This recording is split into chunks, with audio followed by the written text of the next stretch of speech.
Hello, my lovelies. Today we're going to be talking about Critical Role and the kind of discourse that the newest episode has brought about and everything that has been going on. People are upset. There's some people that are not upset. And we're going to be talking about it. Yes, there will be spoilers for Critical Role Campaign 3, Episode 33 in this video. So if you have not watched the episode, please click out.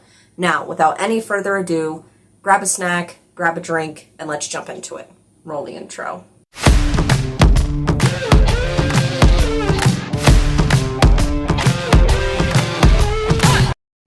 Now, for those of you who do not know and maybe just want to watch this episode to kind of find out what's going on, maybe you've seen it trending on Twitter because it has, and you kind of want to know what's been going on, what is Critical Role? Well, Critical Role is a live streamed D&D campaign made originally by Matthew Mercer. He is the DM or the GM of the campaign, and he plays with his longtime friends who are all voice actors.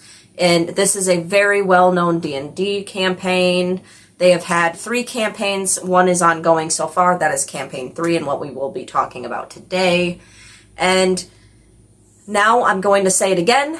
There's going to be some spoilers because to talk about what's going on in the community, we're going to have to talk about what happened recently. And this has been some kind of huge blow. And if you want to spare yourself knowing what happened, please click out of the video now. I'm going to give you 5 seconds. 4, 3, 2, 1. All right. Now, in the recent episode of Critical Role Campaign 3, Episode 33, 2 characters have unfortunately passed away. These are PCs, or also known as player characters. And it has been a long time rumor that Matthew Mercer, or the DM, Dungeon Master, if you don't know, has scripted or created encounters in the game specifically to drive the narrative that he wants, or he's cleared it up with people at the table because this is a huge live stream. This is, something big that people are into, specifically the fandom of Critical Role, also known as critters, which I am a critter. And there are people that are just so mad about this episode and are hurt about Fern and Orem passing away. If you don't know, Fern was the druid / rogue who everyone kind of fell in love with because she's a little weird, she's a little quirky, she's a satyr or a fawn, and she is just one of my favorite characters so far. And I'm also sad about this episode. There are people that are mad specifically because of these deaths. There's people that are mad because of the encounter and how it happened. There's people mad at the players for how they played the encounter. There's been just so much discourse recently in the world of Critical Role because of this episode, and I wanted to say something about it. First off, let's talk about the hate that's going towards Matthew Mercer in general. There have been people talking about, oh, we can tell it's scripted now. How could you kill off these characters?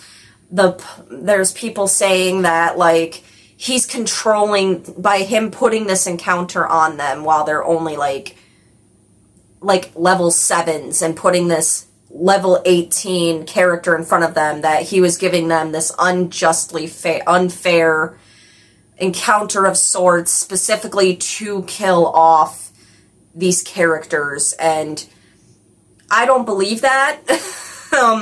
How on earth can you script or dictate a D&D game, first off? Because it's completely live streamed, 1. 2, even if he did have certain encounters planned for the party, that's part of being a dungeon master, is to have encounters ready for when players make certain decisions. You have these things already pre-planned in a game regardless. Then there's people that want to say that there was no way that that the players could possibly beat this person, and specifically with it being Fern and Orem from a previous campaign that Critical Role did, which was called Exandria Unlimited, or EXU for short. And in this is where we were introduced to Fern, Aurum, Dorian, Fierai, and Opal, which the last three I mentioned are not in this campaign. Dorian was in at the beginning, but then he left to pursue other things in the game, and plus the person that plays Dorian just is off doing his own thing, and I am so glad for him. His name is Robbie Damon, and I will always adore this man's love of hats. The man has many hats, and that's iconic. I love Dorian. I love Dorian, the character he plays, and I love Robbie Damon as a person. He's incredible. He also plays Tuxedo Mask, for anyone that doesn't know. He plays Tuxedo Mask of Sailor Moon fame, so there you go. People are just really attacking Matt, and it's unfair, one, because it's his table. His players trust him wholeheartedly, and they have said this repeatedly. Now, if you want my background about Critical Role, because I know there's going to probably be some gatekeepy people in here, I started watching the live streams as they happened with EXU. But I started watching Critical Role with the Briarwood arc because I had a friend that was trying to teach me more about D&D, and she said, go watch the Briarwood arc of Critical Role and let me know what you think. And I loved it. So I watched all of Campaign 1, all of Campaign 2, and this was right around the time that EXU was beginning. So I was all caught up. I was all ready to see an actual live game. And I actually bought this book here, and I've reread it cover to cover. And Matt right here cares about everyone at that table. And everyone at the table cares about him. This isn't just about business. These people are friends, and you can see that they are so invested in their characters. So to say that Matt is bullying his friends or trying to control the story because it's his homebrew world of Exandria, and that he's just so set on telling these specific stories that he wants right then and there, and it's just like, no. The man clearly cares about everyone at this table, and I don't think he would have put an encounter in front of them that they couldn't possibly beat. Now there's people saying that, like, they're going to quit watching the show because of Matt clearly dictating what happens in his world and punishing his players because they've been unfocused for a while, which in a D&D game, people do get unfocused and they make bad decisions. Sometimes the rolls are bad. And in this particular episode, they are trying to capture a bounty, which is a man named Iman Treshi, and they get Treshi in their portable hole or bag of holding, and you only have 10 minutes of breathing time when you're in the hole, their magical hole, and I don't think Treshi's gonna survive. Spoilers if you liked Iman Treshi, but I don't think he's going to survive. And they're trying to get out of this Paragon's Call, which is like a big group of mercenaries. They have a keep, they have this compound, and they're getting out in a dust storm. Some people have already used spells. They did not expect this encounter at all, which I don't think that it wasn't completely unexpected, because we see the person that eventually kills Fern and Aurum, who is named Otahan. And Otahan was in this encounter as they're trying to get out of the Paragon's Call. And Laudna, who is played by Marisha Ray, and Laudna is one of my favorite characters, and she casts darkness because Otahan is on a balcony watching all this happen. I feel like that was foreshadowing from Matt for them to be careful about what they were doing while they were getting Treshi out. And instead, the whole party was going around FCG, or Fresh Cut Grass. Their cleric, who is played by Sam Riegel, is getting a car of sorts called a crawler, and is trying to get that and get the people in the car so they can leave. And people are split up. There's all this dust and everything going on. There's a separate attack going on. I really don't think the party thought that maybe Otahan was foreshadowing of an encounter of sorts. And that was just probably because of all the things going on. but Laudna casts darkness on Odahan so she doesn't see what they're doing, and then Odahan shows up outside the gates of the Paragon's Call and just starts going after them. And I personally believe that this was an encounter that they could have feasibly beat, and Matt even said this on Twitter, that this was an encounter that they could have possibly beat, but the fact that the groups were separated and the fact that just roles were not in their favor, it quickly turned things towards lethal territory. And again, I don't believe Matt would put something on the table that the party couldn't feasibly beat. Would it be a hard fight? Yes. But the party was split. Spell slots had already been used up at this point, and the dice rolls were bad. People were rolling good at the beginning of the episode. Travis rolled like 2 natural 20s in the span of 5 minutes. And Taliesin jokingly made a joke about how, like, don't use them up now, don't use them up now. But you can't control the roll of the dice. You can't control the roll of these things. Trust me, I have an entire video of my first time playing D&D, and I did not roll good the entire time we were playing for over 5 hours until the very end. And I rolled a nat 20. I rolled 2 nat 20s in the span of 5 minutes like Travis did, and it blew my world apart. I was freaking out, and I finally got 1 kill after my entire party decimated a whole group of fucking bandits. You can't control the rolls, okay? At that point, in my own D&D game, I was resigned to the fact that my rolls were just shit, and I was probably going to just roll shitty-ass rolls.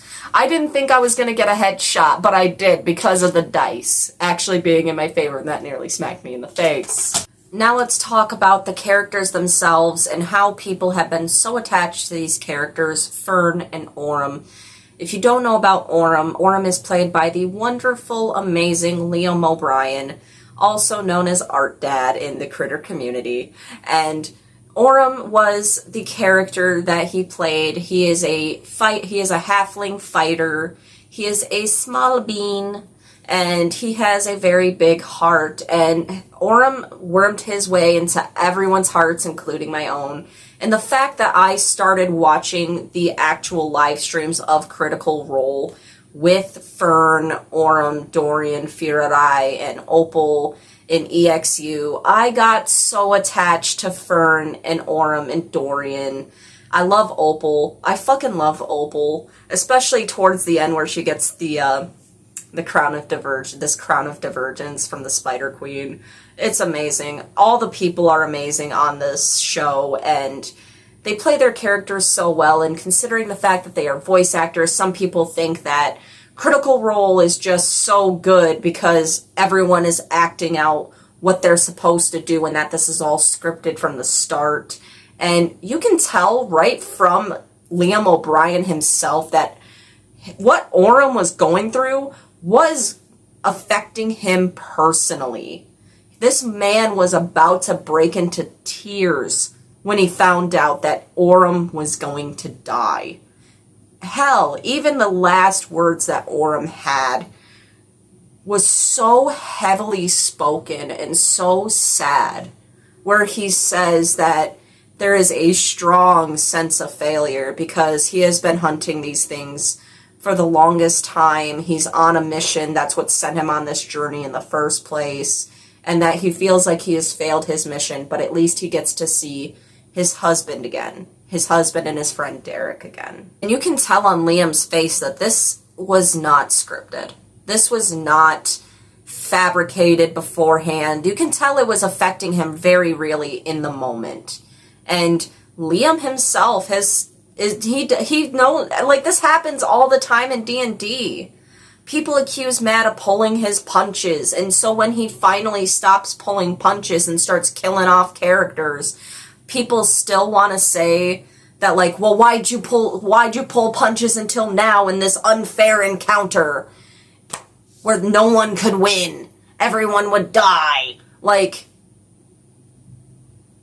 I don't believe that. Like, I'm so kind of upset that, like, at the end of the day, we are the fans, yes. We do not control what happens at the table. Hell, half the time, Matt's making up shit on the fly because of the decisions of the players. Everyone is in this collaborative game together, making choices as they happen. This is not scripted or anything like that, because in D&D, things are going to be planned to an extent, but it all depends on the roles, it all depends on the characters, it depends on the players, and what they want to do. It's their choice.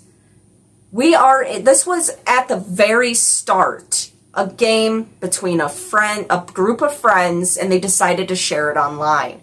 And we, as the viewers, were invited to enjoy this ride with them. We were invited to be along for the ride. And we don't have any choice in what happens. We can either enjoy the ride or get off the train.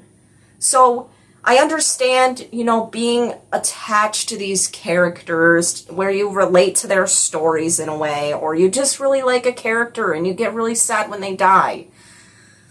As a fan of Loki from the Marvel Cinematic Universe, I've seen my favorite character die multiple times at this point, and every single time it hurts, okay? Every single time I cry when I see my boy Loki die, alright? Also, if you watch a lot of anime, you're gonna have to experience a lot of character deaths and just be upset about it. That's all you can do, is be upset about it. But enjoy the characters while they're there. And at the end of the day, even though these characters are dead, maybe, possibly, and that's another thing, is FCG, their cleric, he has a diamond, which means he could cast Revivify, which would revive one of the characters that have passed away. Not only that, but we don't know what's going on with Imogen, because Imogen, played by the wonderful, legendary Laura Bailey, basically went Super Saiyan at the end because of what was happening. She basically went Super fucking Saiyan and was just destroying buildings with her fucking magic. So we don't even know what's going on until tomorrow on Thursday. I'm making this on Wednesday. And we don't know what's going to happen yet. FCG could successfully revive Fern, and Fern could in turn, maybe, if she has Revivify prepared, cast it and revive Orem. We don't know if this could have all just been a dream that Imogen had, because Imogen, through this entire campaign, has been having these nightmares about the moon Ruidus, which is a red moon in the sky. And who knows? This could all just be a fucking dream of Imogen's that was just so real and it made her go fucking nuts. We don't know at this point until tomorrow. And at the end of the day, even though these characters are gone and we enjoyed them, maybe it could happen like what happened in Campaign 2 with Molly Mock Tea Leaf. Even though Molly Mock died, and this isn't the first time that characters in Critical Role have died that Matt didn't like. And another thing is, Matt was clearly affected by those previous deaths. The man was literally torn up when he had to kill certain characters because he goes by the rules. He doesn't change things just because he doesn't like what's happening at the table, like some people want to think. And when Molly died, he was clearly emotional, very clearly emotional. Every other time a character or an NPC has died, Matt has been upset. And this time, Matt seemed really confident. He seemed very, very confident in what was happening. So maybe this could all just be a way for them to end up on Ruidus, to figure out what the hell's going on there. You probably don't understand half of what I'm saying if you're not following what's happening. I'm making this basically to the Critter Nation. I'm sorry if you don't understand half of what I'm saying. So, sorry. It's a Critical Role thing. At the end of the day, we could meet some cool characters, because after Molly died, guess who we got? We got Claudius Clay. And I loved Claudius Clay. He was an amazing character. I mean, we even had a character death at the beginning of this campaign with Bertrand Bell. Sir Bertrand Bell, which is why they named the group the Bells Hells after he died, is we got Chutney. We got fucking Chutney out of it, and I love the shit out of Chutney. Chutney is so weird and just this eccentric old man werewolf, and I love Chutney to death. He's my husband's favorite character besides Ashton this campaign, and he loves Chutney to death. He's always talking about the wood shop is open. We got Chutney out of Bertrand dying, so we could be introduced to some possibly new favorite characters. Why do we always have to look on the bad side of this and start attacking the cast, attacking the DM, because things happened that we didn't like, or things didn't happen the way that we wanted them to happen? At the end of the day, it's their table, it's their game, and they've already said that they've consented to anything that Matt wants to do at the table because they trust Matt. They have been friends with Matt for years at this point, very long, and they understand his DM style, and they fully trust him as their dungeon master. And if they're going along with what Matt is planning, then I'm all for it, because at the end of the day, we don't make the choices at the table. They do. It's their game, it's their table. If you're upset by a character dying, which I understand, take some time off. Don't watch the next episode. Maybe just catch yourself up on Twitter through the Critical Role, #CriticalRoleSpoilers, and just see what happens through that lens without watching things actually happen. That's what I do a lot of the times when I know that something bad might be happening in one of my favorite anime or one of my favorite movies that's coming up, and it's implied that a character is going to die. I wait until the movie is out and people are able to tweet about it, and then I look at Twitter. I get spoiled on Twitter. Sometimes I want to be spoiled to better prepare myself when I actually watch the thing. They trust Matt. They're not mad. They're not going on Twitter about this. And I understand why. We might get some cool characters out of it. Fern and Orem could possibly be revived. I don't see why people are just like, yes, I've been sobbing about Fern and Orem just as much as the other person that's been attached to him, especially since my first D&D live stream Critical Role game that I watched actually live was the beginning of EXU, where we were introduced to Fern and Orem. I've been attached to these characters quite a while. I was planning a Fern cosplay for later on. I was literally getting the stuff to make the horns recently. And I'm probably still going to go along with it even if she is permanently dead. And at the end of the day, it's what they decide. It's their table. They've clearly consented to it.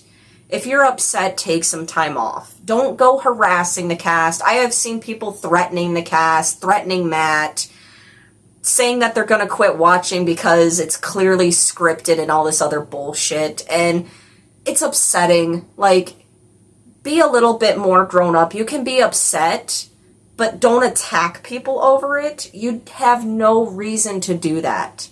You have no reason to attack the cast over something that they did at the table that you don't like, because you have no decision in what happens at the table. You're just along for the ride. They've invited us along for the ride for many years, and we're just allowed to be there along for the ride. And if you want to get off, if things get too intense for you, the station is always open for you to get off. There's been many fandoms that I've been in, like Star Wars, and they did things I didn't like. So I quit watching. It just wasn't my thing anymore. I didn't like the direction they were taking with Star Wars, so I quit watching. I quit engaging with the fandom. That's what you can do. That's the mature thing to do, is if you're upset over something happening, is just don't engage. Don't watch it anymore. You can be vocal about how upset you are or how sad you are. But when you start getting really mean and aggressive and start threatening people, that is crossing a huge line. And let me talk about the episode itself. The episode itself, to me, was a huge roller coaster of emotions. It was so brilliantly done, even though the cast had no idea what was going on with this encounter and were scrambling to run away and try to fight this seemingly impossible enemy, at the end of the day, the outcome was just as powerful, if not more, than a regular episode of Critical Role. This was a great episode, all in all. I believe that it was awesome, even with the deaths of two of my favorite characters, which I'm getting emotional again about, because I loved Fern to death, okay? Fern was my girl this entire season besides Laudna, and Laudna herself might even be gone. Like, she might even be dead, because last thing we knew, she was down by 2 death saves. She might even be dead. And I'm getting a little emotional thinking about it, but at the end of the day, we're given the chance to meet new characters and explore a new journey with these new characters if they are permanently dead, which someone might actually be permanently dead. If Laudna goes down, there's no more revivifies, and that means that someone is probably dead. And that is sad. Yes, that is very sad. Makes me want to cry thinking about it again. But it's their table. They can do what they want.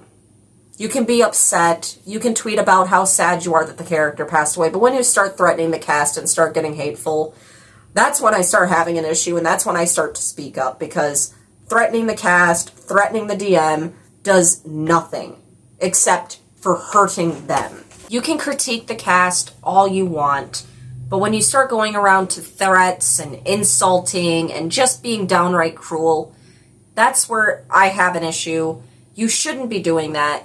It's good to give critiques. It's good to give your opinion on what happened and engage in the fandom. I'm not saying not to engage in the fandom if you don't like that something happened. But don't go attacking the cast. At the end of the day, they've consented to whatever happened. They already said before the campaign started that all bets were off for campaign 3. All bets were off. And people were accusing Matt of pulling punches this entire time. And the one time that he doesn't pull punches, y'all are still mad and saying that it's scripted and fake and that these deaths were completely dumb and useless, when they could come back. And if they don't, we get new characters out of it, which I'm all for. I'm all for meeting new characters. I love meeting new characters. And it's sad that Ferd and Orm are dead, yes. But don't go attacking the cast. Don't go attacking the cast.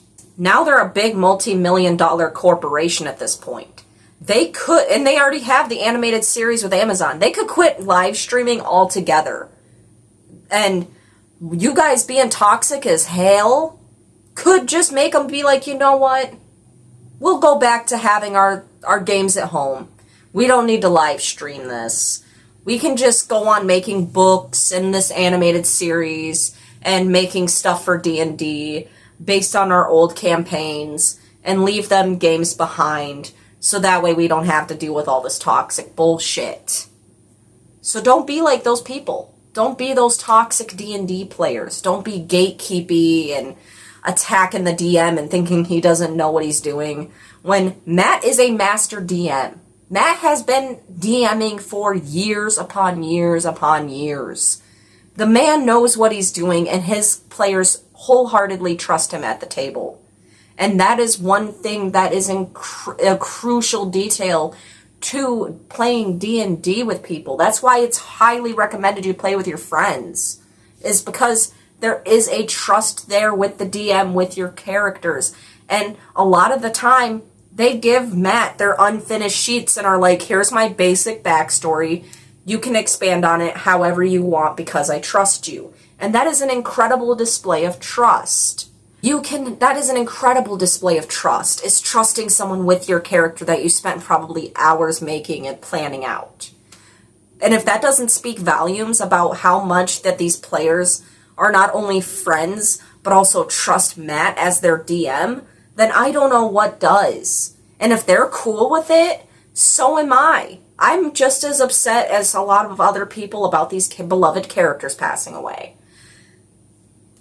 But we get to meet some new ones, maybe. And if you really are that affected, take a break.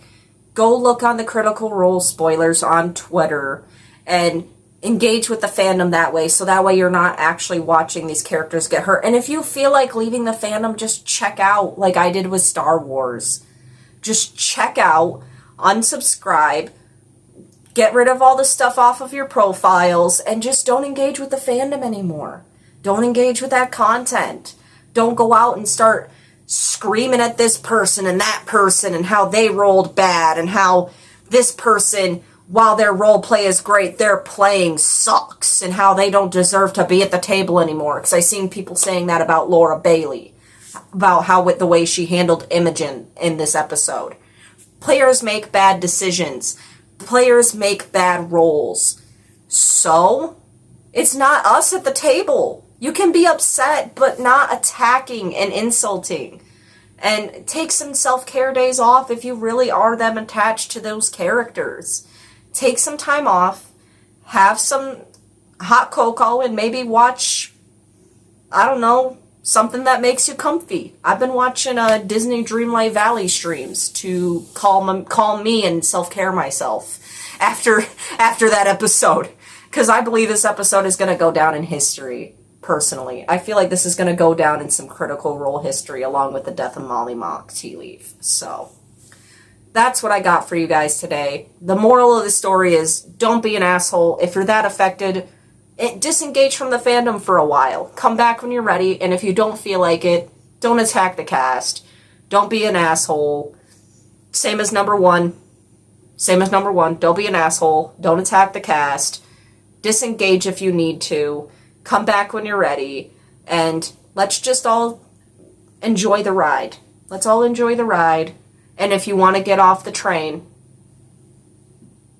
the station is always there for you to get off. So, that's what I got for you guys. If you feel like it, please hit the like and the subscribe button. I don't just talk about Critical Role. I also talk about books, movies, TV shows, anime, pop culture news, anything that I find interesting. That's why the name is The Random Show. It's random for a reason. So if you look around the channel, I'm sure you'll find something you like. That's what I got for you guys. I love you all so, so much, and I hope you have the best day. Bye.